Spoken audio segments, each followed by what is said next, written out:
Professor Odi Thapar, Mrs. Alison Bartle, distinguished participants from different parts of the globe, faculty colleagues, and dear students. I welcome you all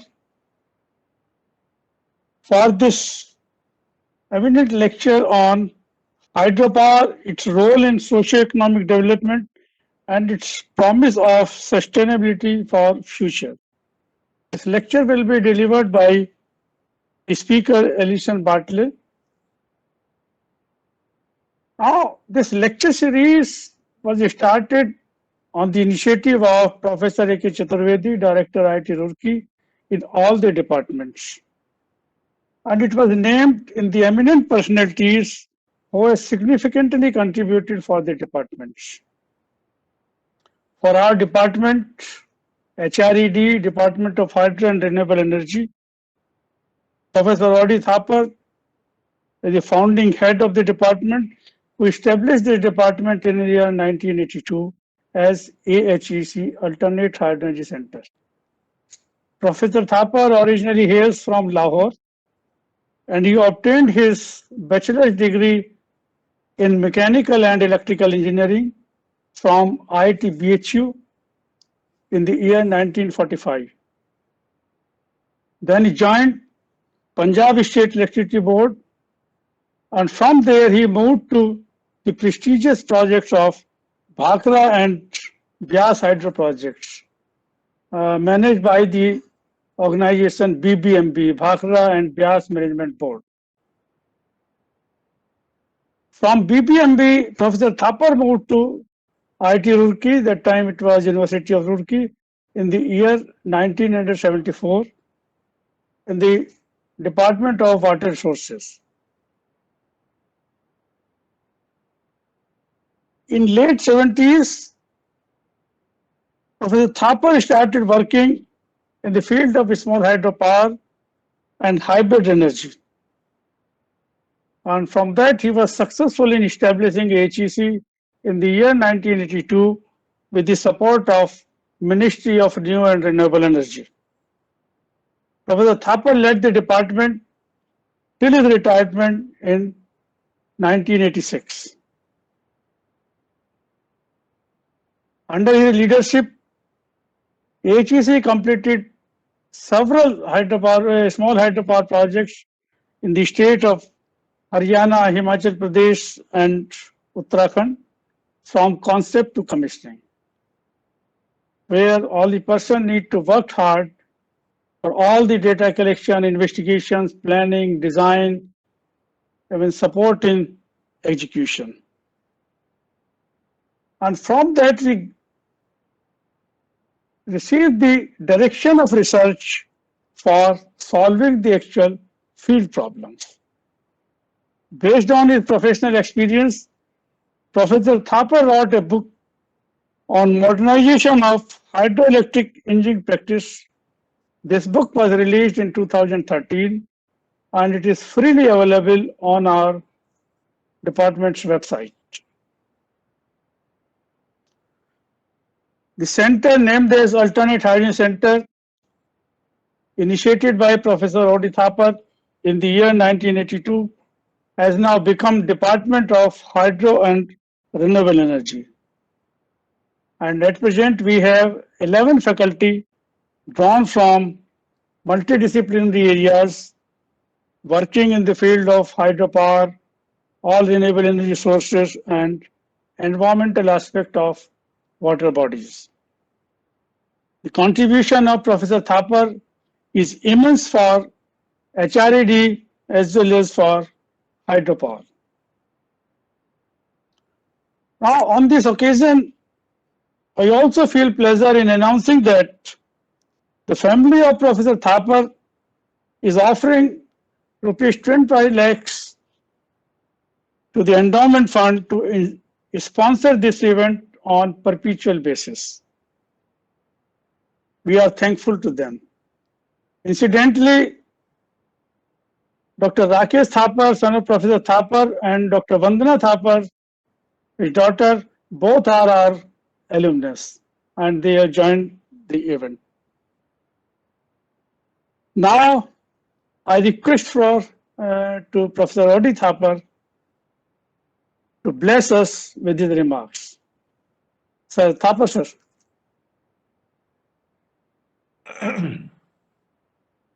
Mr. Allison, Professor Chaturvedi, Professor Singhal, colleagues, and friends.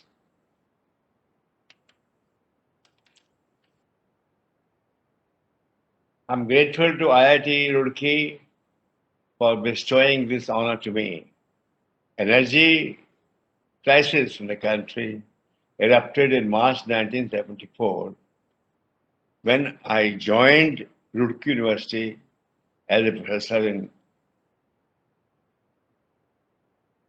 and at that time the oil prices were suddenly abnormally increased, and small-scale diesel power generation in rural and remote areas was quite common to meet power needs and was also affected. Frantic search for alternative, compatible, cost-effective power generation started in the country. Accelerated efforts to develop available hydro energy sources for utilization for generation electricity using modern methods of design and control were initiated. It was noticed that large amount of energy is available in our flowing canals, rivers, streams, and rapids near these remote load centers and could be harnessed for local power generation needs. Conventional hydropower generation requires large-scale water storage to meet load factor demand. Hydro is a valuable energy resource and optimum utilization of such resources is required. Management and capital costs are prohibitive and not easily possible.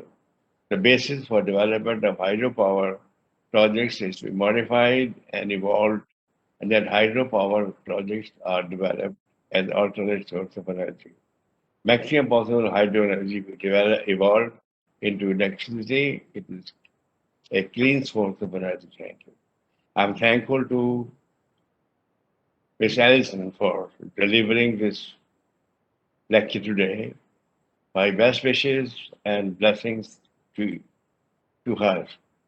My heartfelt thanks to IIT Roorkee for giving me this honor. Thank you.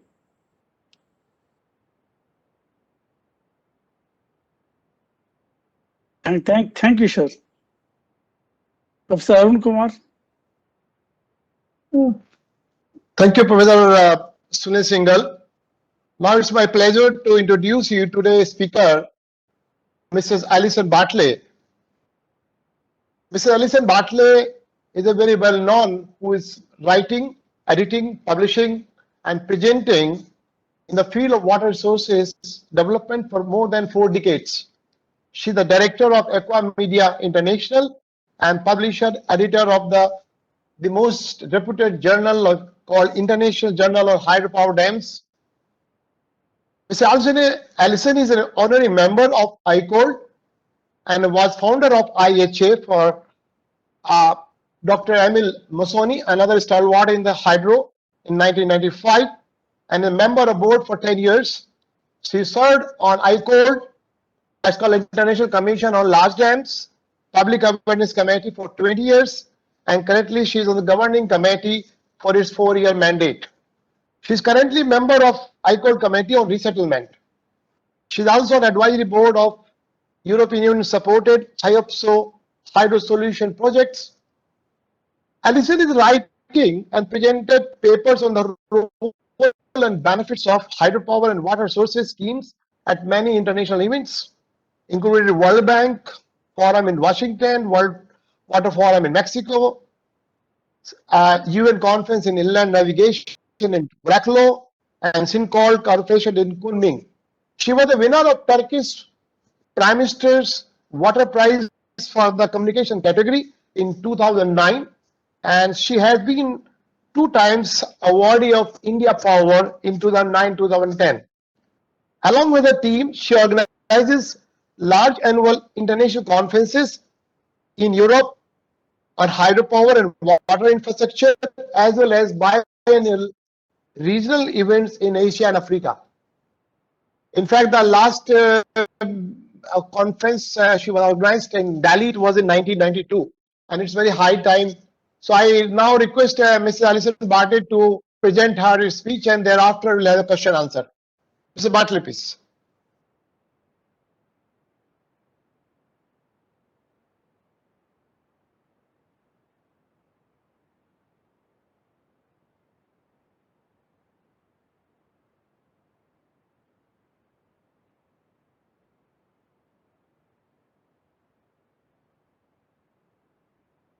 Pay my deepest sympathy to everyone in India who's been affected in any way by the latest tragic wave of the COVID pandemic, especially those who've lost loved ones or colleagues. As in so many other nations, there have been some awful waves and peaks in the battle against this virus, and I do sincerely hope that this latest wave will pass by soon in your country, so things can get back to normal and we can meet together. It certainly would have been a very great pleasure to be with you personally today. I feel incredibly honoured to be addressing you today to deliver this second Professor O.D. Thapar Endowed lecture, and at such a globally renowned institute as Roorkee. It was founded in 1847, making it the oldest scientific and technical institution in the country. And although I wasn't around in 1847, I've been full of admiration for your research work over so many years. And in my role as a publisher, I've had the pleasure to publish papers from the Institute since the beginning of my career, way back in the 1970s. Of your 22 departments today, I notice that at least half can be directly associated with the study, planning, and development of hydropower. And I know that IIT has always been at the leading edge of hydro and especially small hydro research. My lecture today is probably very different to those which many of you people studying here may be used to, in that I'm not intending to show you one single equation.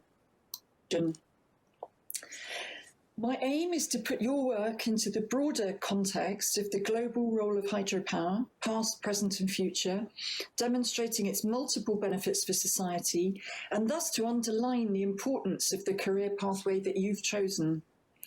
In tracing developments in hydro, from its early role in economic development to its crucial role in the coming years, as countries transition towards carbon-free economies, the talk will take us on a journey with some ups and downs regarding opinion on hydro, but its unfaltering role in meeting many needs of society, which I think underline its unique characteristic in the energy mix.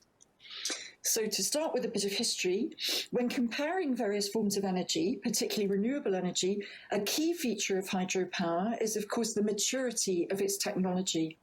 That's not to say the industry is not dynamic today, because there are certainly plenty of developments and refinements in efficiency, but these are based on very firm foundations.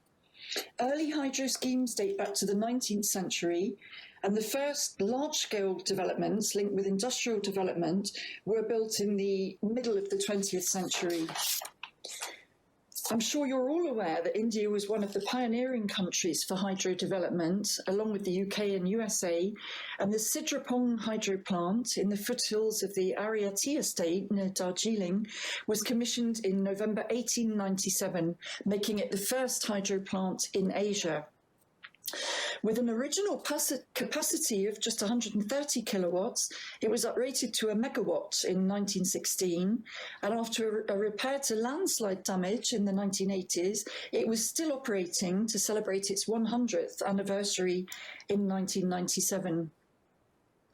So just to take a quick look at some early hydro developments elsewhere in the world, this enormous Snowy Mountains complex in Australia was constructed between 1949 and 74 and was the largest infrastructure scheme in Australia.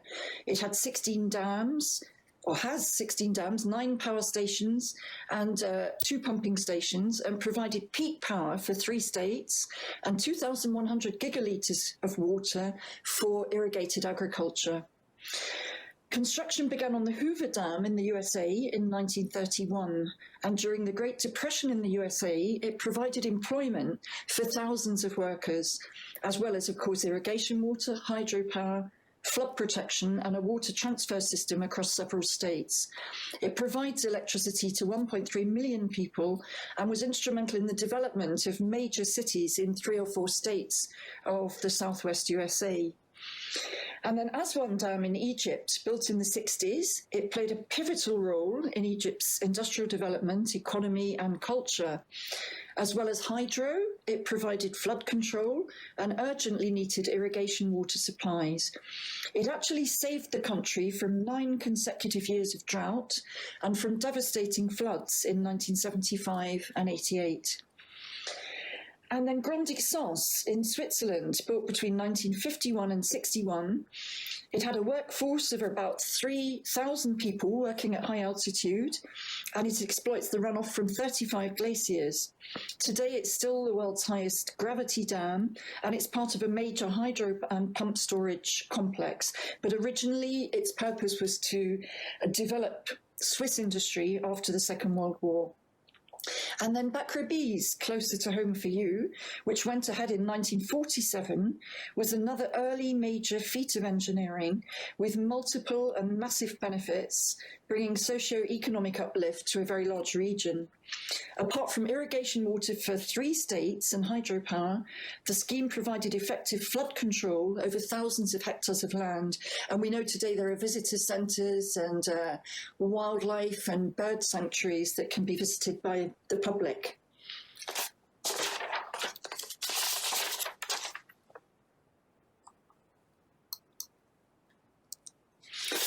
Now, a message which really underpins this talk is the fact that hydropower stands out compared with all other forms of energy, including renewable energy, in that it's the only source which can offer such a range of major additional benefits, multi-purpose benefits.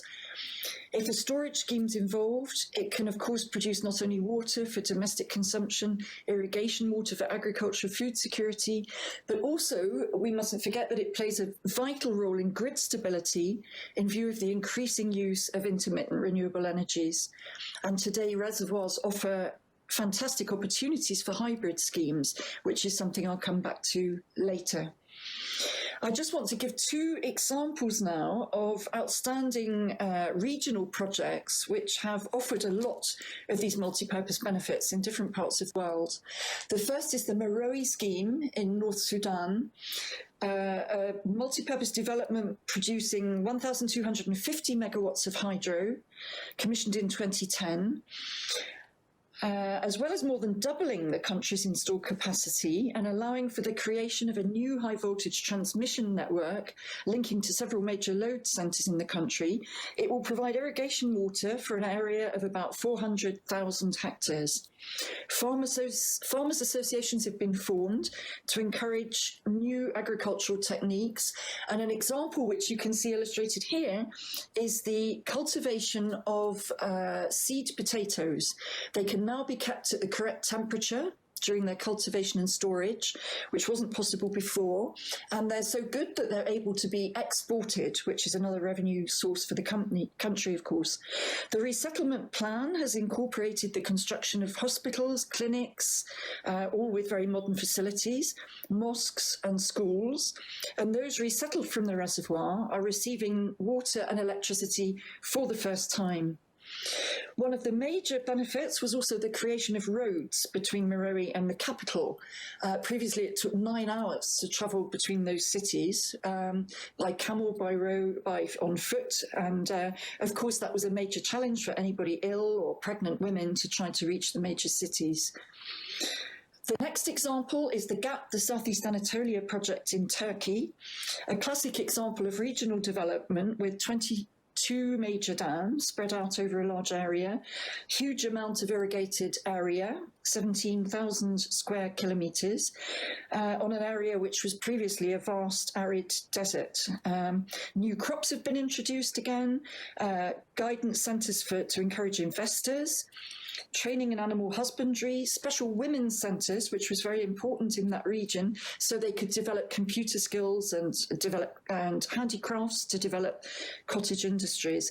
Also, it was a little bit controversial that a city, which was actually a derelict city, had to be flooded for the project.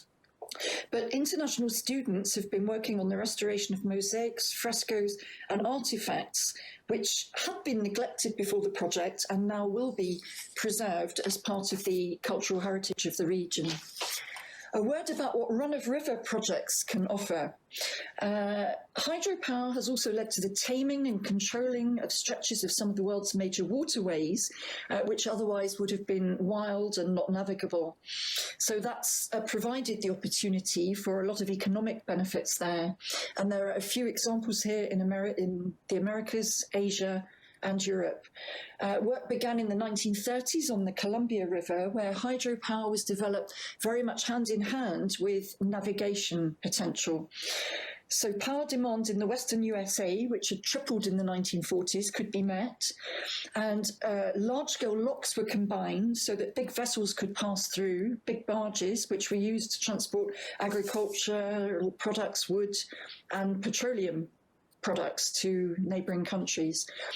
In China, a major scheme called Jiangxi Shihutang Navigation and Hydropower Complex was also designed to improve the use for freight transport of that river, but also hand in hand with hydropower development. A huge additional benefit was flood protection in a very vulnerable area. A major stretch of that river has now been upgraded for 1,000-ton vehicles, and it's estimated that 220,000 tons of CO2 emissions are saved by the hydropower. On the Douro in Spain and Portugal, a total of 15 dams and hydro plants have been built on a 900-kilometre long stretch to regulate what were formerly quite turbulent stretches of the river, to generate hydropower, and to allow large shipping to pass through navigation locks. 5 dams are within Spain, 5 on the border, and the other 5 in Portugal. The Douro is especially important for the transport of agricultural produce, of course the famous port wine, and also for touristic boats in the region. Moving to Romania and Serbia, the Gerdap 1 and 2, also known as Iron Gates Hydropower and Navigation System, is one of the largest such schemes in Europe. It exploited significant hydro potential and highly improved the conditions for navigation in what was formerly a very dangerous stretch of the river on the border of the two countries. It's fulfilled its intended purpose and produces 13 terawatt hours a year of electricity for the two countries. And finally, Rio Madeira in Brazil and Bolivia, a major ongoing scheme which is part of an initiative to integrate regional infrastructure in South America.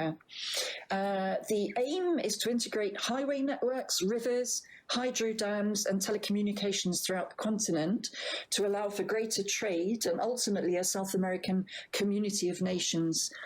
Shown here is the Girau project, just one of the 4 schemes with 3,300 megawatts of hydro. This is regarded as the cornerstone of the Brazil, Bolivia, Peru hub of the initiative to integrate those countries. And now on a little bit to public opinion. Despite all the good things that I've said about hydropower and dams, there has been opposition. It's been public awareness has fluctuated a lot. I'm glad to say it's going very much better today. But during the 80s and 90s, this is the kind of thing we could see. And I think one of the main reasons was that some of the dams originally built, as I've mentioned, for industrial development, were built at a time when there was simply not enough knowledge about environmental impacts. And social aspects maybe weren't appreciated as much as they should be. So there were cases where large developments transmitted power to large centres, but maybe the villagers close by were not so well off. And there were also issues around resettlement, of course, as I'm sure you know. It was a controversy in areas where people locally weren't immediately compensated or benefiting from the dam immediately. So this was the situation in the 90s. It culminated in a report by the World Commission on Dams, which tended to group together all projects as if they were very similar, including very historical ones, and some political NGOs seemed better at communicating than the engineering community. It was ironic that most of those were based in very comfortable countries like Switzerland, UK, and USA, where they benefited from heating, from cooling, and of course clean water supplies. But just after the World Commission on Dams report, there was a good turning point at the beginning of the century, led very much by the World Bank teams, and you see some of those people involved here. The World Bank re-examined its perspective on water infrastructure, and in 2002 launched its water resources sector strategy, which re-endorsed the development of water infrastructure, and then following that, directions in hydropower the following year, which reaffirmed the bank's commitment to supporting these kinds of developments. Professional associations like ICOLD and IHA played a role, as well as the technical media like ourselves, the United Nations, and a lot of governments. And then efforts were made to present a much more balanced view of the benefits, and a lot more had been learnt about what you do to mitigate the unfortunate aspects. And a number of things led to public acceptance eventually. A major factor, I would say, was communication, clear and precise communication to local stakeholders, either through dialogue, as you see here, with clear explanations about the project, what it's for and how it will be built, involving people in decisions where it might be possible, like giving them a say in how they design buildings or village layouts. It may not cost more to let them decide, and then they obviously are proud of the developments because they help to initiate them. Websites dedicated to projects is another very wise thing, and it's taking off more and more because then there's full public access to exactly what's going on, some for engineering purposes, but also for lay people. Through these dialogues, better assessments could be made of local needs so that assumptions aren't made on behalf of people. And then improved livelihoods are, of course, the most important way to have some harmony with the communities around the projects. So this is really the human side of a technical development. Agricultural techniques, new housing, which is improved, schools, the development of fisheries, and these sorts of things. Another factor in making everybody really appreciate renewable energy and particularly clean hydropower were, of course, concerns about air quality from fossil fuel generation, and then climate change impacts, the ones we know about and the ones we anticipate, which could lead to more extreme climatic conditions and can certainly be alleviated by having a cleaner planet. Flood control is also another thing. More attention is also paid today to improving the aesthetics of and around dams and power plants, encouraging recreation and tourism, and maybe visiting wildlife or bird sanctuaries such as at Bakra Bees. So people can enjoy these man-made water bodies for boating, fishing, trekking, and of course the Swiss occasionally like to ski down their dam faces.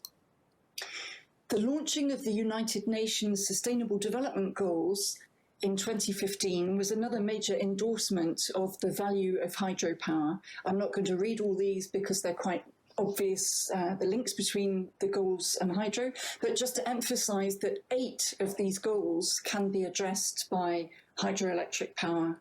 Reduction in poverty, reduction in hunger, enhancement of health and well-being, clean water, obviously, clean and affordable energy, encouraging industry, for example, in remote areas, hydropower can do that. Its role in climate change mitigation, And then finally, partnerships. And I think that's an important one to dwell a little bit more on.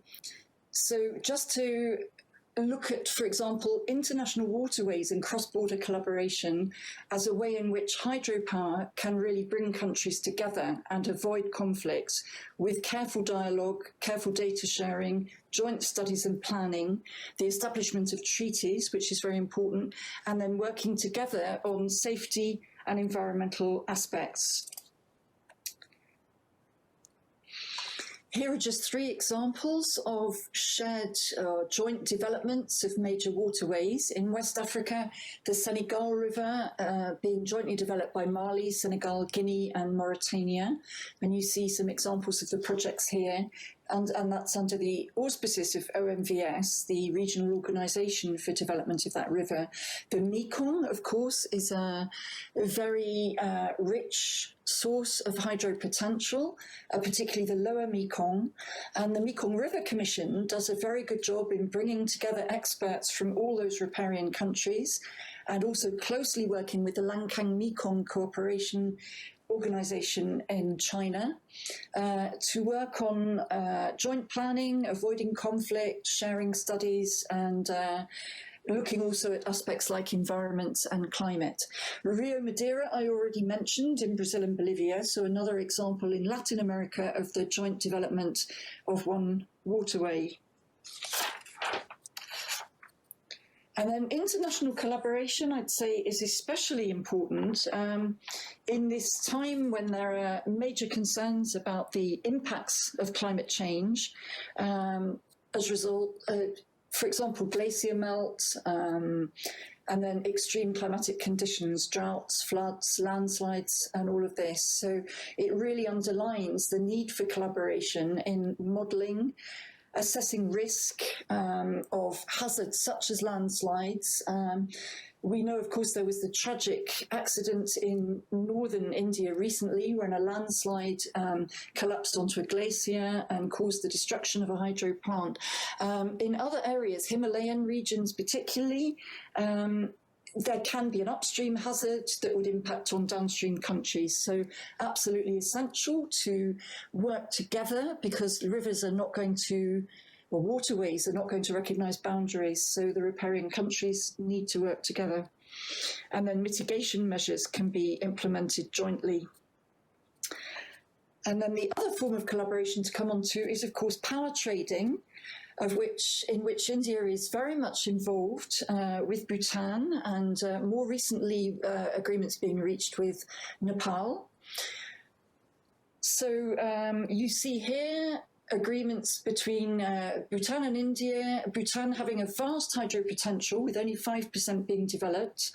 In 2010, as one example, 82% of its generation was exported to India, and then electricity sales accounted for 20% of Bhutan's GDP. And then looking at Thailand and Laos, a similar situation, that Laos, being very well endowed with hydro potential, is developing and exporting to Thailand. Thailand also importing from Cambodia and Vietnam. A very satisfactory agreement between all the countries that can manage to do this, because for the less developed neighbours who have vast potential, they can have a chance, of course, to boost their economies, while the power exports are helping to meet the needs, the growing demand in the more developed countries with rapidly increasing industrialisation. And next, just coming to environmental aspects of hydropower, very important, and relating a little bit to what I talked about before, the increasing knowledge and therefore a greater acceptance of hydropower. In my lifetime working in this profession, I've seen massive changes over the years, increasing knowledge and experience of environmental issues, and issues which may have varying significance in different parts of the world. A problem in Burkina Faso might be not quite the same as one in the United States, but all of them are important in their different ways. I recall a time when there was no great conversation about the environment, and today, on the other hand, there's probably no engineering company without environmental experts or a dedicated environmental department focusing on ecology, on environment, on environmental impact assessments, and on mitigation measures. And the international finance agencies, of course, have a very major role to play. They've helped greatly in studies and in developing protocols and guidelines. And they're in a very good position to do that and to recommend their use because they're holding the purse strings to finance the projects. So that's been very important. Technical developments have emerged alongside. The industry has also stepped up. As we all know, a very big issue today is fish protection, and there have been all sorts of innovations in that field in terms of civil works and also hydraulic machinery. And then in hydraulic machinery, for example, the reduced use of oil in bearings and all of these things, those are just several examples. And you people in Roorkee are probably studying a great deal more. And now, importantly, the role of hydro today, after dealing with a lot of its history and its journey to where it's come. This is based on data from our annual atlas of hydropower and dams. And from that, we can see that world hydro capacity in operation has reached 1,230 gigawatts. And under construction is a further 125 gigawatts. And here you have the production figure for 2020, 4,313 terawatt hours. And we know that hydro is going on in at least 162 countries. Those are the ones we know about.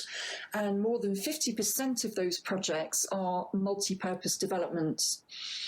And new schemes are going on probably in more than 120 countries. That just shows what we have knowledge of.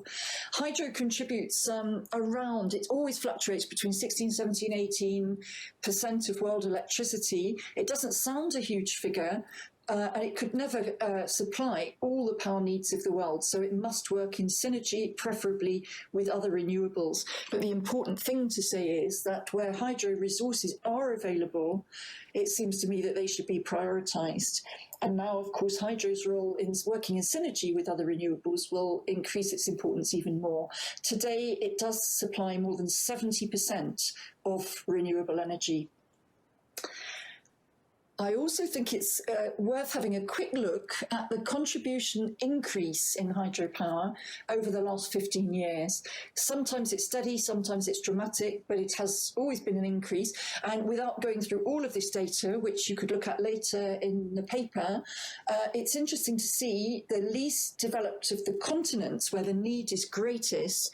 There has been a very healthy increase over the last 15 years. 60 or 61% in terms of production and capacity being implemented. That is concentrated really in 3 or 4 main countries, which I'll come to in a minute, but it's a very healthy increase. And of course, there are regional schemes going on to benefit more than one country. Asia, of course, is tremendous, and China and India are among the leaders there. So this is a phenomenal increase in capacity over 15 years and also in production. South America's steady on. Some of the larger schemes are slowing down, but nevertheless an increase. Europe passed its heyday some years ago, but there is at least, quite surprising actually, quite a bit still under construction. We'll look at that in a minute, and also a lot of refurbishment, but not so much new development. And there you see the world increases at the bottom. And I now thought it might be good to go very briefly, without reading or discussing all this data, around the main continents with activities going on. So don't attempt to absorb all this. But I think the main thing is the installed capacities I showed you just now, the hydropower under construction, and the percentage which has been developed already, which shows the huge remaining potential.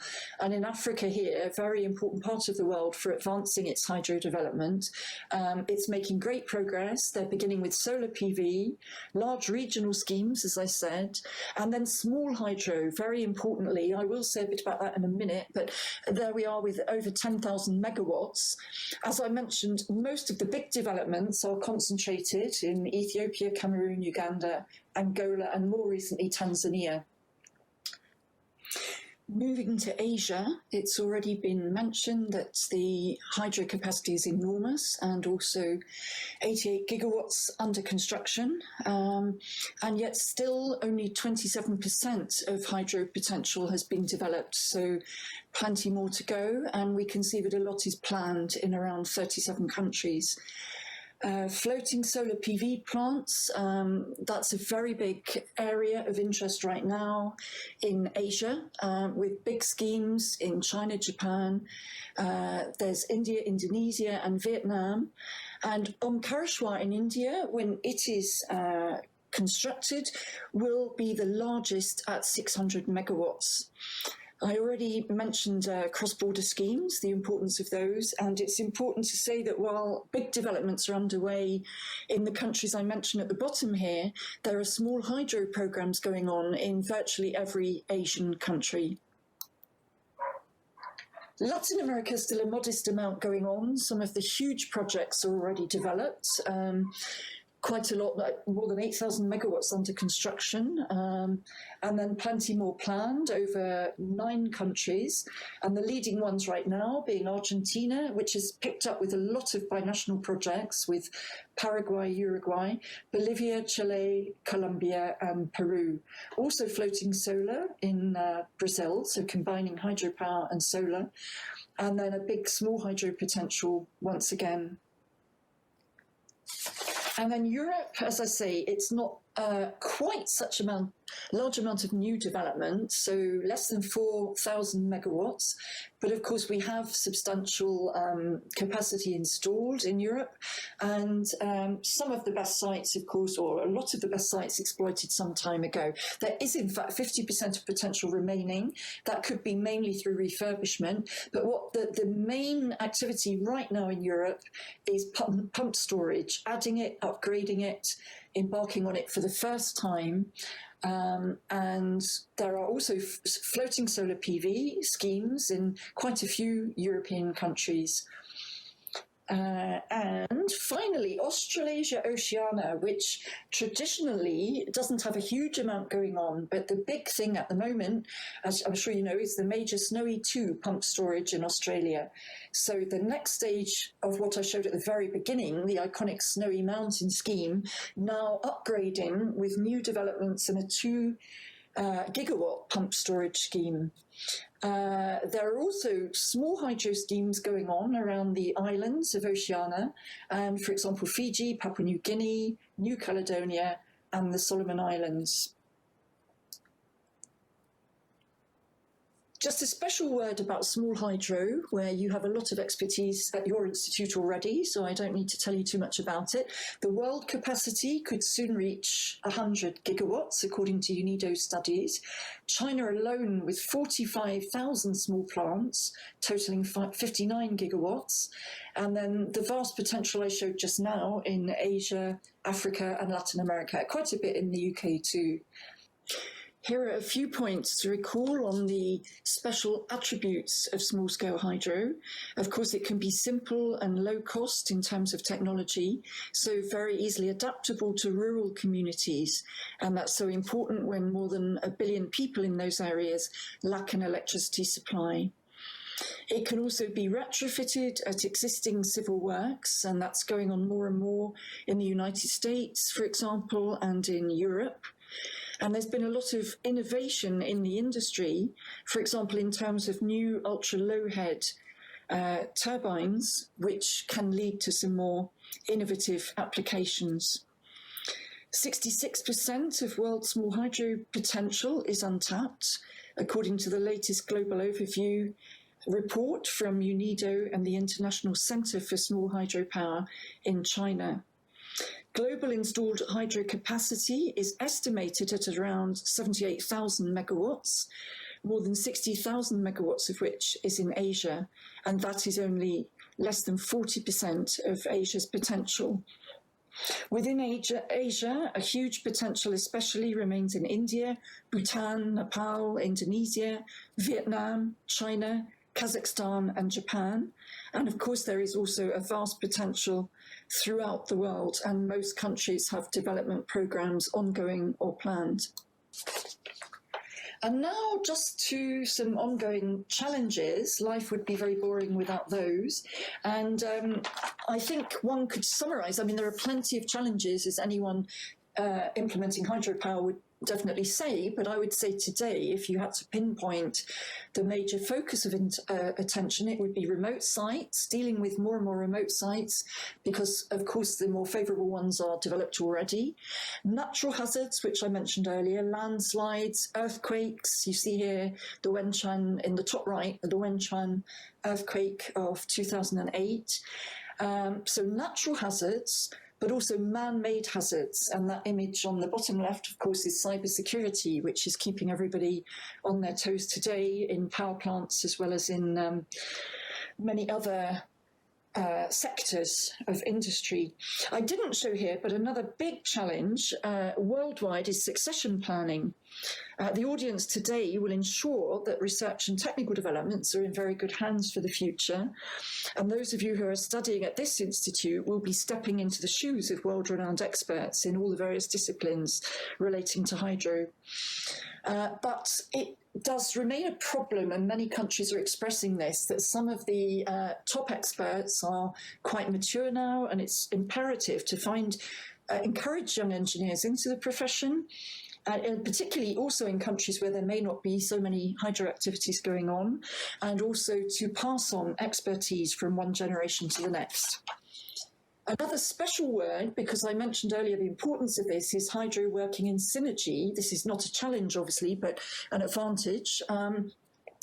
One of the most important emerging technologies, of course, as we transition to carbon-free economies, and it's the perfect partnership, hydro and solar. The US Department of Energy has published a report predicting that theoretically it could provide about 40% of world electricity if it were fully exploited. Of course, huge advantages are saving on land use. It can be installed obviously over larger areas or in countries with high population density. And in fact, one of the first schemes, possibly the first scheme, was in Singapore. The solar panels can help reduce evaporation on reservoirs, and also there is less shadow on the panels themselves than would be the case in heavily built up cities. So these schemes have been emerging in the past 7 or 8 years, but now developments are accelerating. India, of course, was one of the earliest developers, along with China, Korea, and today there are reported to be installations in about 60 countries. And my company, Aqua Media, is working in conjunction with one of the technical committees of ICOLD, the one on emerging challenges and solutions, in organising an online conference on a virtual conference on floating solar panels on hydro reservoirs. That will be on the 7th and 8th of July, and we'll be publicising that a lot in the coming days.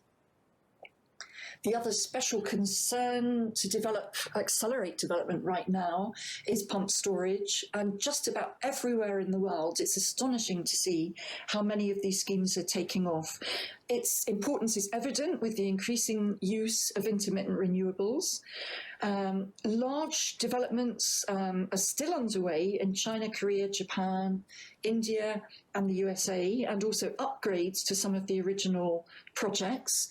A lot of upgrading and extension of projects in Europe, Austria, France, Switzerland, Portugal, Germany. Also Iran has plenty of pump storage, impressive developments. New developments in the last few years in Israel and in the Philippines. And then plans for schemes in Scotland. And then some new developments planned in Kenya and in the USA. A very exciting new development that we just wrote about in our last issue is the first underground pumped hydro scheme planned for development in Estonia. Those schemes have been planned for many years, probably 15 years, and have been considered in the USA and Netherlands because, of course, they're suitable for flat countries without the usual topography for pumped storage. Estonia is going ahead and doing it. And there's a 500 megawatt scheme planned, and as I say, you can read more about that in the latest issue of Hydropower and Dams. And now, moving towards a conclusion, the future role of hydropower as we move on in the pandemic recovery period and in the coming years with climate concerns and everything else. I would say the pandemic has encouraged organisations influencing power policy to look ahead to this recovery period. Economies need to recover and the world needs to recover. And there's been a strong consensus on the role of renewables, particularly the crucial role of hydropower, not only in its own right, but also, as mentioned, to work with other renewables. Of course, that avoids fuel costs. And there's a very strong future, which has been declared recently by the African Union and the International Renewable Energy Agency. They've pledged to work together on renewable energy resources in Africa as a key strategy in recovering from the pandemic. And then IRENA, in a recent report, their high-level dialogue, has called for world hydro capacity to increase by 60% by 2050 and for pump storage to triple, and that's the Energy Transformation Report of 2050. According to the International Energy Agency and its World Energy Outlook last year, by 2030, hydro, wind, solar, and geothermal, bioenergy and marine could provide nearly 40% of electricity supply. So global uncertainties currently have really made everyone stop and think more about the future of the planet, about not taking things for granted, and being more proactive in determining best practice for a sustainable future. And that brings really to my last but one slide actually, to say that in an age when it's possible to store 16 terabytes of data on a very small gadget that you see bottom left there, measure seismic activity on Mars, and to achieve all kinds of things with artificial intelligence and robotics, and actually I have shown an equation here, which I promise not to. But in this time of these massive scientific and technical developments, also in the medical field, 1.1 billion people in the developing world still lack an electricity supply. And those are mainly in rural areas of Africa, Asia, and probably Central America too. So children are forced to do their homework under streetlights. So a lot of work lies ahead. And to help undertake that, you people who are studying in the field of hydropower and renewable energy have chosen a really excellent and rewarding career path. And I'd like to end by wishing you all the very, very best in that. So thank you once again for inviting me to give this lecture. It has been an absolute honour, and I hope that that helps to put some of your work into the global and the human perspective of the benefits of hydropower. Thank you very much. Thank you, Mrs. Alison Bartle, for your such a wide subject covering, which is not only hydropower but solar and pump storage and the total canvas of the electricity which you have illustrated today, and especially the backdrop of intermittency of renewable energy. So we now request that some question answer are there in the chat box, and for your convenience I would like to read for them, but if you like to say something more, you are welcome to do so. Mrs. Alison, please. Mrs. Alison, we can't hear you. Sorry about that. Thank you so much. First of all, I'm very sorry for a slightly late appearance on screen because of some technical issues with the Macintosh, which is very great for publishing, but sometimes not so good for being immediately compatible. Anyway, I would like to say again what a great honour it is to be here with you, and I'm sorry that it's not personally being here with you because of the global situation, and maybe sorry to have bombarded you with a lot of global information. But I saw somebody asking about receiving the talk and the written paper, and certainly I understand that you'll be circulating it. So that's fine, and it would be great to continue with some discussion if anybody would like to do that. Mr. Alison, there were two questions. One question has been asked by Mr. Ashwani Kumar, who has been the Managing Director of Solar Corporation of India. He said that in the coastal areas, how about the pump storage, the coastal area where cheaper RE could be very much combined? So what stops it that people are not exploiting it? Especially when you have the coastal area, you have the water as well as the good other RE like wind and solar. Yeah, it's a very good point, and I would say that as far as I am aware, that these sorts of developments are beginning. I know that the French have done a lot of research on that, and also in Japan there have been cases. I think maybe things are going ahead a little slowly, as can often be the case. In the past few years, it's been so critical with accelerating wind and solar to think about storage, and so this will certainly be an upcoming trend. I'm quite sure about that, because the conditions are of course just right in solar areas for hybrid, including wind and solar as well as solar, which I mentioned. So this will be an exciting thing to look for. I know Mr. Lampérière of France has done some work, and we've published some papers on this subject, which I could put anyone in touch with. Storage is an issue, I should have said. I mean, pump storage seems the main and the most important and the most major one that we are all involved in. Of course, there is also research ongoing on battery research and the relative merits of battery versus pump storage. And as far as I have learnt so far, the battery applications may be more appropriate when there are smaller amounts of power to be stored. And I think pump storage will always be the main thing that people will look for in the coming years, as is happening already, as I mentioned, to go together with intermittent, the new so-called new renewables that are taking off at such tremendous speed around the world. Everybody's racing to meet their renewable energy targets. Now, another question has been posed by Dr. R.P. Singh from Vienna. And he said that you being the Wikipedia of hydropower development, he has a quest to learn from your views that in respect to the climate change and need of resource efficiency and circular economy, the longevity, because hydropower is 100-year-old, 100-year kind of longevity of hydropower, which is one of the very important area to focus on.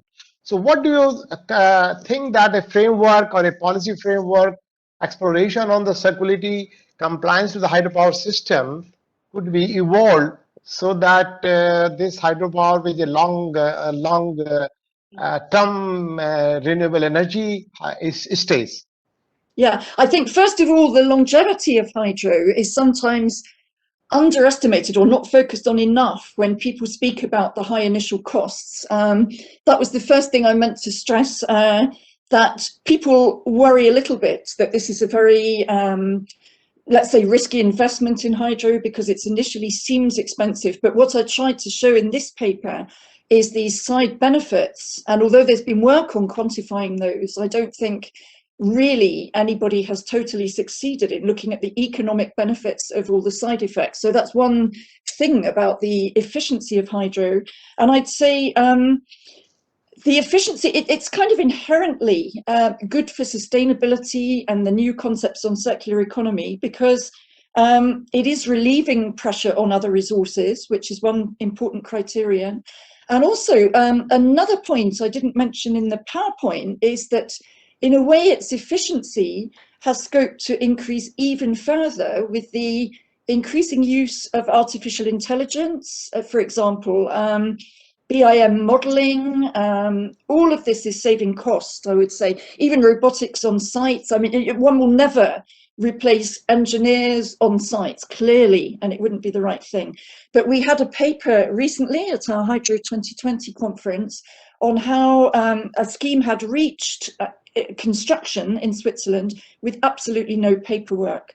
So I would say that the inherent characteristics, clearly from the climate change point of view, there are the clean aspects, the renewable aspects, but the inherent efficiency and the scope for continuing efficiency through all the new developments that are now possible with greater computer capacity can only make it a more and more efficient source of power. Okay, it takes a long time to build. Civil works may be expensive, but once you've got those works in place, there are so many other benefits for society than just electricity. And that really has to be stressed all the time about hydropower, when particularly some NGOs may reject it as big civil engineering and only for electricity. One question came from the student. He says that the reservoirs are producing GHG. So when you cover with the solar panel, will it increase the GHG? Are there some guidelines for defining the method to control or use this GHG for some useful purpose? So that kind of question came. Yeah, that's a very, very interesting point. And I would say because there is existing extensive research, particularly in Brazil and Canada, on emissions, this will be an emerging topic. And as far as I'm aware so far, I'm not really an expert yet on floating solar, yet or at all on floating solar. And this is the reason we're actually holding a conference very shortly, as I mentioned, where we will look at all the challenges that one doesn't necessarily know in advance about floating solar. And we will have environmental experts specifically taking part in that. So we will not only talk about potential and case studies, but as it's a relatively new technology, it's possibly a little bit early to say, because some of the installations have been on a reasonably small scale and maybe in areas where this wouldn't be quite such an issue. But I would say, if you ask me again in July, I hope to know a lot more about specifically studies going on. But clearly, that's a very, very important need for research. And I think it will come out in the July conference. One question is very interesting. At least I found a very nice question. Climate change impact is happening. Somehow, while people do the hydropower feasibility studies, they do not study the climate change much. In fact, they do a EIA, they do a past data of the hydrology. So what kind of things you think that the hydropower studies should carry it out, and how they carry it out like this? So that's the question. Does it impact even a small hydro? Well, certainly there is research going on, and actually the World Bank, I know, has done a lot on hydrological risk. There's some very good experts at the bank. I know Pravin is somewhere here in the audience, and he would also be able to vouch for how much work has been done. We are beginning to have sessions on that, which does seem to reflect that there is a lot going on in research institutes on trying to forecast, sometimes taking specific projects and analysing what is likely to be happening in the light of climate change, looking at structural implications. I mean, for example, the very obvious one is upgrading spillways where there could be increased flooding, but not only such things, looking at inflow to reservoirs, looking at extreme climatic events on both ends of the scale. So we've published quite a lot. We have had good conference sessions specifically on that. Again, it's something emerging, I guess, but when we research for our annual publication, the Hydropower and Dams World Atlas and Industry Guide, we are now asking in our world survey, what is your country doing? On one level, what research is going on, but also are there guidelines now in place? And of course, it's a different answer from different parts of the world, as you'd expect. But certainly, I mean, the Swiss are doing research. There are definitely a lot of climate modelling going on. I guess also at IIT, I would imagine. Yeah. We have a question, Professor Hang Liu from, originally from China, but I think he's now UN. One of the challenges for the small hydro development in the developing country is the risk of financing. Do you have any suggestion on de-risking of financing for developing a small hydro, especially some of the African countries and other places, so do you think there's some suggestion for de-risking of the finance? I totally agree that it's essential to look at innovative financing models for the developing world. It's clear it's where there's the greatest need and the greatest potential. And of course, there are aid agencies who are working with technical assistance and funding, which must help a lot. As I mentioned earlier, of course, small hydro, particularly in the context of developing countries, can be designed to be relatively simple, relatively low cost. But the fact remains that there needs to be assistance, clearly. I know I'm involved actually at the moment on the HYPOSO scheme, which is a European Union scheme jointly with Africa and specifically focusing on small hydro in Latin America and in Africa. And that is supposed to be a venture to bring together, to encourage, of course, European funding, but also European exchange of experience. So I think more and more projects are springing up like that. So there can be, I think really essential is not just funding, but technology transfer. And when you see this happening, at least if the initial schemes may cost, stretch budgets a little bit, at least the carry on for operation and maintenance and new projects might be more easily managed, one would hope. Okay, I think thank you very much. If I don't see any other question, but I would like to put one question from my side. As we know that you are a publisher, which is the most reputed journal in anybody, especially the practicing engineers industry, International Hydropower and Dams. I would like to request or suggest that first of all, in India, hydropower, though we have started with a big bang in 1897 till 70s, 80s, we did a lot of things. We also have a lot of projects in pipeline, but things are not coming in that way. So perhaps some kind of international focus or some kind of a, advisory role as a editor of such a big house and could play upon maybe making a big event in India so that Indian policymakers are awakened on this particular, because we have a large RE coming. RE nobody can stop, yeah, and that's also because decarbonization is happening. But somehow, because hydropower takes time, so this is high time that you may like to think of that you waking up by some kind of a big event happening in India, so that policymaker. That's number one. Somehow the education industry, education institutes are not much of get benefits of your, this journal. The reason the journal today, the journals are mostly online, whether you subscribe or not subscribe, because there are two types of things.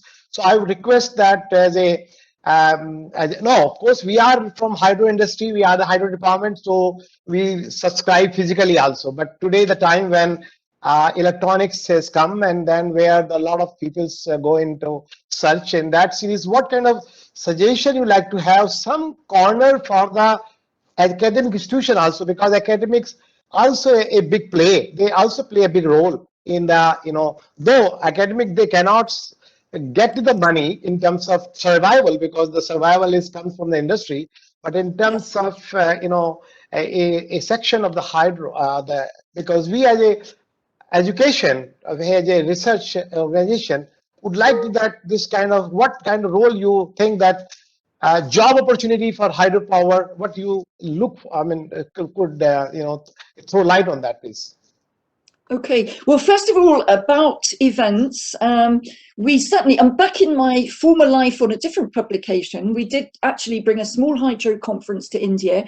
The only reason we hesitated after that to bring them is that conferences on hydro have seemed to be fairly prolific on hydroelectric power. Both CBIP and also Mr. Varma used to organise, CVG Varma, the ex-president of ICOLD, annual conferences. And actually, I would always attend. I used to be about once a year or so, and we would have a session on things like capacity building, public awareness, and all of those issues. So we've contributed a lot to existing conferences within India, and actually not wanting to compete, as there seemed to be a lot going on. But we can certainly think of that in the future. We can also think about regional sessions within our existing international conferences, the ones we do in the autumn based in Europe. And then also every 2 years we do one in Asia, where we're committed now to be in Malaysia, which got postponed actually a total of 3 times. So our 4th date's in March next year. But we could certainly, I mean, we want to encourage more and more Indian participants there. And we can speak, we often speak about potential things that are hampering hydropower, hydro in the generation mix, which I know has fluctuated a lot in India. I remember a time when hydro was something like 40%. And I think that every country wants to diversify its energy sources, which is, a good principle. But now, okay, it's swung rather much the other way to a lot of thermal in India, but we see from our surveys that there are very ambitious plans right now. And I think it's quite ambitious and quite a formidable task, but the planned hydro and pump storage, large and small, is quite ambitious in India. And I know that you have big development goals for your renewable energy resources generally, and also hydro in the coming years. So I'm sure a shift will follow. And because you're racing ahead with the intermittent renewables, then pump storage and hydro will follow. But there already seems a lot under construction. And you have this vast long-term experience, but also in India, it's great that you have a new generation, and IIT is certainly playing a big role in that. You have interest among young people, which is not always the case. So you are leading in research, but you have a bright future in that respect too. As far as the journal's concerned, we would be more than happy. We have a controlled circulation. We have all sorts of things we've been discussing recently about facilitating reception of the journal within universities, research institutes, and it's something we can discuss later, of course, but we have a controlled circulation where we can make a lot of extra copies available if they're going from one address, one institute. So we can discuss that privately. I mean, the controlled circulation are complementary copies where they're most needed in the less developed and developing, so not only the less developed countries, and a certain amount are subsidized, free copies, by our AMI Hydropower Foundation, which is also helping people to come to our events. We would love to increase participation from India and have some keynote speakers at our events. We have the Asia one coming up in March, but before that, we really hope, if COVID is kind and finally starts to get the world back to normal, in October, it will be a totally international gathering, and we warmly welcome people from India, and we can certainly sponsor participation for some people. So we are all for spreading information. Our whole job is disseminating through all sorts of methods that we can. Mrs. Alison, since a question has come from Ethiopia, I have time to pose it. A question has come from Ethiopia. The Grand Ethiopian Renaissance Dam is under construction, but is getting opposition from riparian countries, even though it is known that it has many advantages for sedimentation reduction to other countries.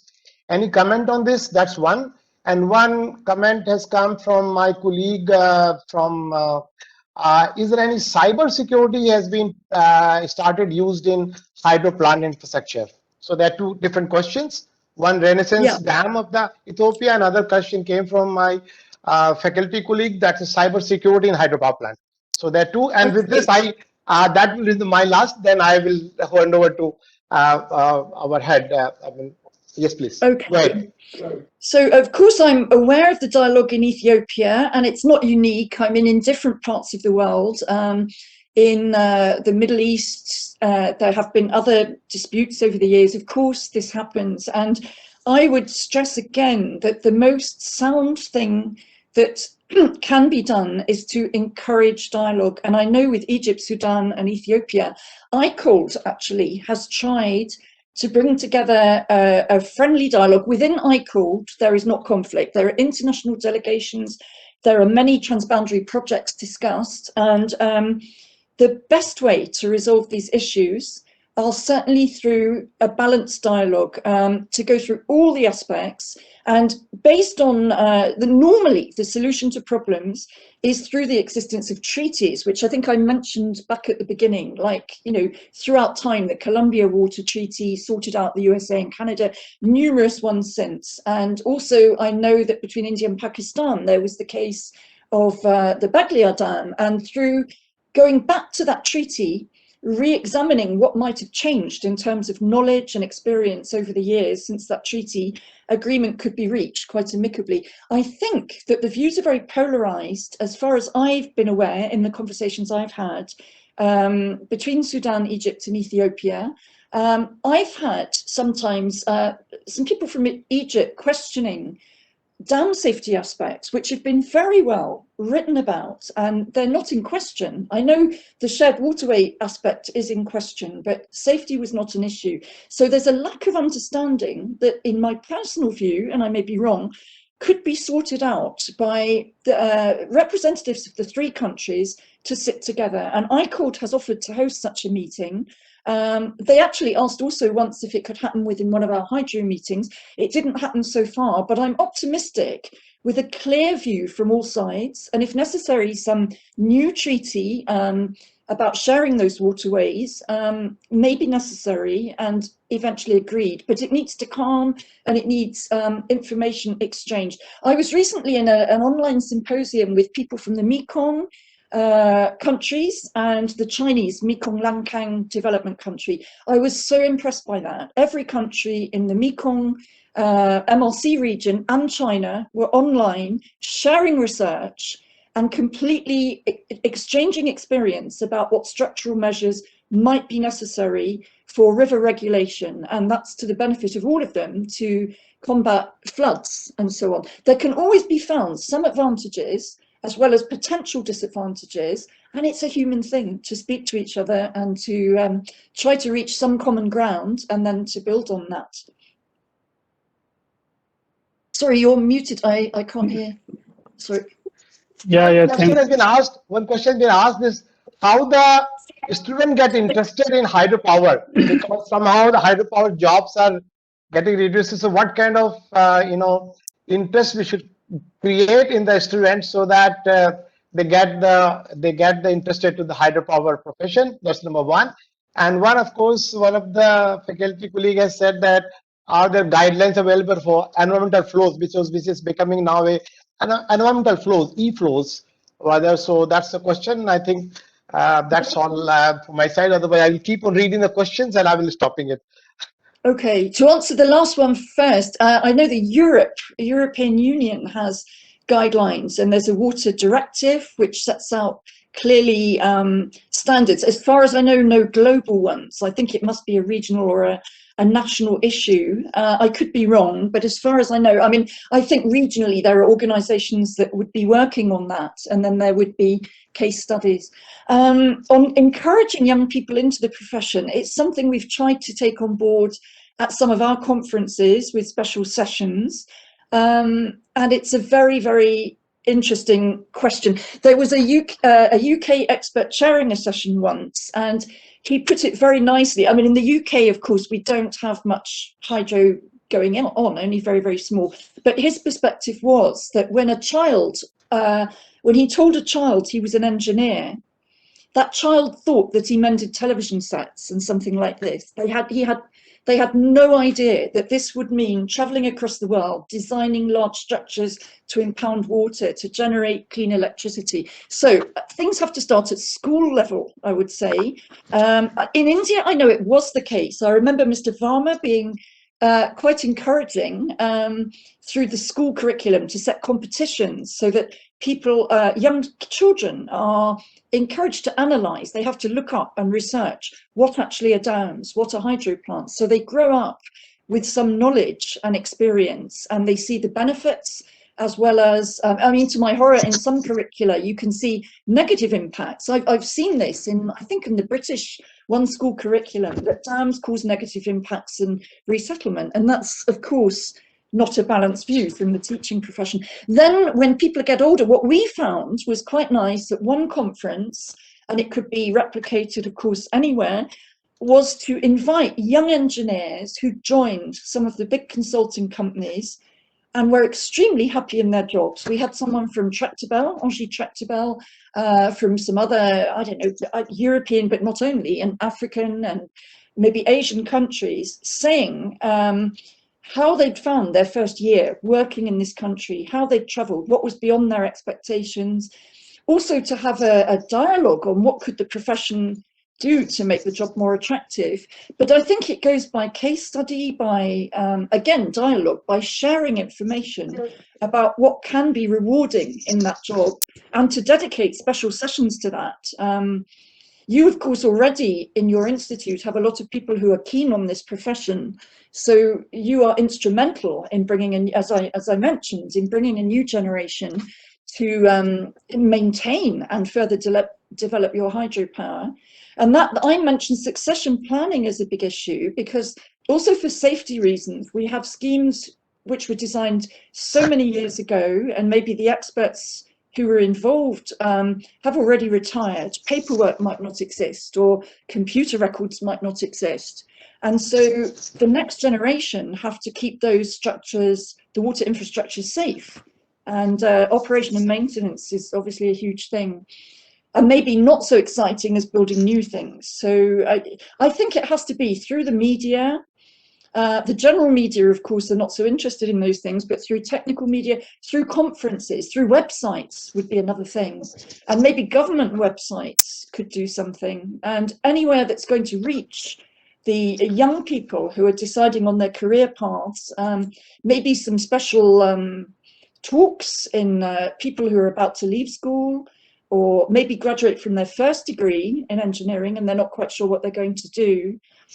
And it's obviously more critical in countries that have large water resources and the need for hydro and the need for water supply, irrigation, and all of those things.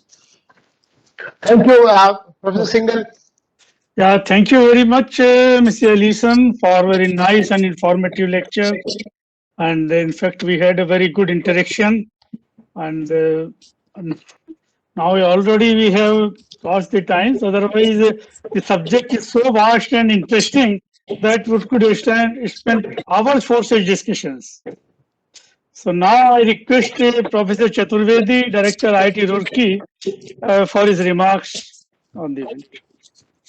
Professor Chaturvedi, sir. Yeah, thank you, Professor Singhal. First, let me thank Ms Alison Bartle for having aptly made up for what was happening in the beginning. We were waiting for her, and somehow the technical glitches, we were feeling that we will miss her.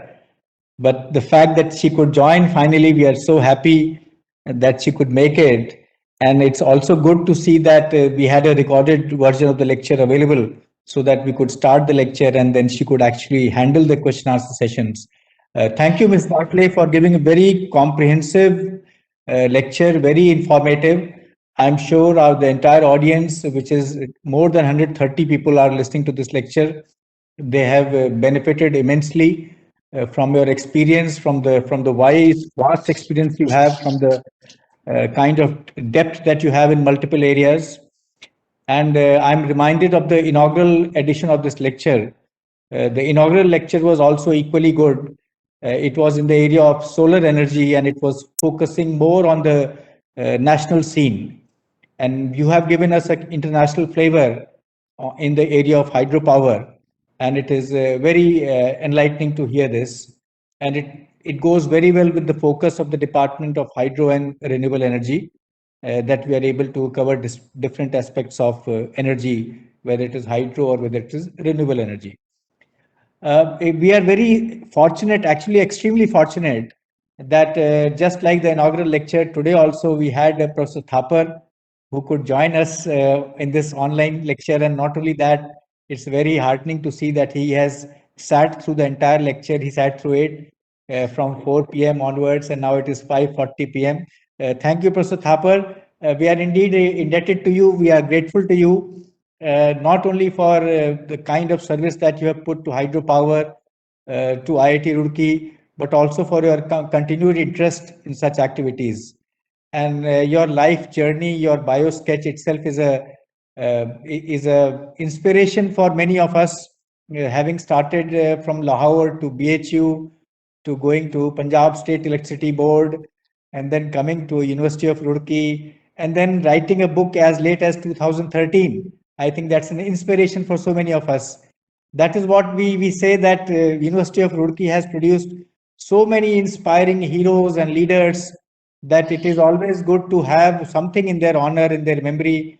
And it's very apt that Hydro and Renewable Energy Department, the AHEC, chose you after whom they want to name this lecture series. Different departments have chosen different iconic figures. In some cases, they've gone for national figures, which are not necessarily related to the department. But in many cases, we have been able to identify people who have made a difference to University of Roorkee or to Thompson Engineering College or to the department, and their impact can be felt even now. And we can really see, I'm sure, that the seeds that you had sown, you must be very happy to see that the tree is becoming taller and taller, the girth of the tree is becoming wider and wider, and I think the happiest person must be Professor Thapar himself. I would also like to thank Dr. Rakesh Thapar and Dr. Vandana Thapar for having taken the initiative to fund this lecture series perpetually. We are grateful to them for that. This address of mine will not be complete unless I talk about the kind of trajectory that our hydro and renewable energy department is taking. I think they are just building on the strengths of AHEC and bringing at the same time, bringing new young blood, new areas, new focus, without losing their core strengths of the past. That is not an easy thing to do, but I can see that the people in the department are now a set of people who are very senior in age, and I think both of them are giving their best to be able to make sure that we build on the foundation that all the people like Professor Thapar and others have laid for this department. The fact that Professor Singhal, now you are 11, you should not be satisfied. You must be at least 20 before you can rightfully claim that your department is giving whatever is due in the area of renewable energy. Such an important topic, whether from the point of view of engineering, science, economics, regulatory issues, climate change, greenhouse gases. I mean, you have so much diversity, so much things to cover, and I think under one umbrella, if we can cover all these things, it will become a magnet to attract the best faculty candidates, best PhD students, best project sponsoring agencies to get the projects here. And I'm sure we are right on that journey. It is just that we have to keep on walking with the same dedication and the kind of perseverance that we had shown in the past. It's very matter of joy for me that some of these small things are taking very good shape across the institute in several departments. In fact, Professor Thapar, there are departments who have even beaten the HRE in terms of lecture series.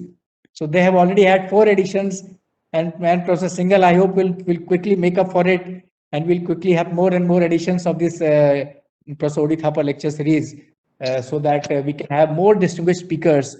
And once Corona settles down, then I think the idea of this lecture series is to get people to spend time in the campus, get very distinguished people in the campus, let them spend time in the campus, let them visit the labs, let them meet our students, our faculty, let them know what good work is happening at IIT Roorkee, and at the same time, let them also offer advice and experience that we can benefit from.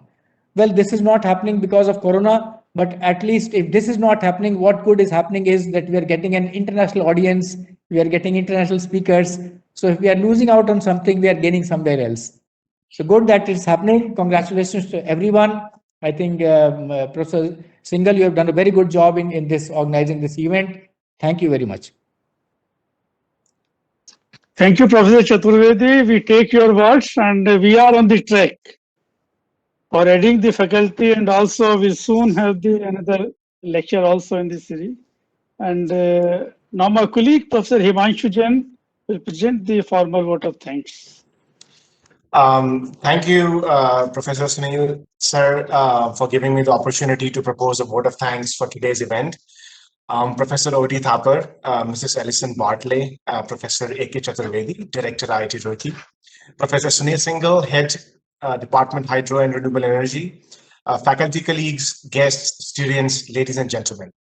It is indeed my pleasure to propose the vote of thanks today to Ms. Alison Bartle for delivering this very informative and valuable lecture on the role of hydropower in socio-economic development and sustainability in the future. We cannot thank her enough for taking time out of her busy schedule to deliver this lecture today. I would also like to thank Professor Thapar for gracing this event and staying with us for the entire duration of the event. realizing fully well that any amount of gratitude that we may express to him will not be enough for what he has done for this department and for ensuring its continued success. I will also like to thank Professor A.K. Chaturvedi, Director IIT Roorkee, who is the main guiding force for this event, and without whom we would not have been able to organize this lecture during these challenging times. Thanks are also due to Professor Sunil Singhal, our head of the Hydro and Renewable Energy Department, for taking the great interest in this Professor O.D. Thapar Endowed lecture program and ensuring its continued success year on year. Thanks are also due to the esteemed guests from IIT Roorkee and different organizations from across the world for participating in this event and making it a great success. I would also like to thank the authorities of the Institute who have extended full support for organizing this lecture and for the continuation of the Professor O.D. Thapar Endowed lecture program. I'm also thankful to the media and press for covering this event. And last, but certainly not the least, I also want to thank my colleagues, staff, and students of the department who have cooperated wholeheartedly for arranging various activities to make it a successful event. So with that, I think we come to the end of today's program. And again, I wish to thank all of you. I wish you a great day ahead and stay safe, everyone. And hopefully next year, we would all be able to meet in person for another great lecture in this series. Thank you. Right. Thank you. Thank you very much.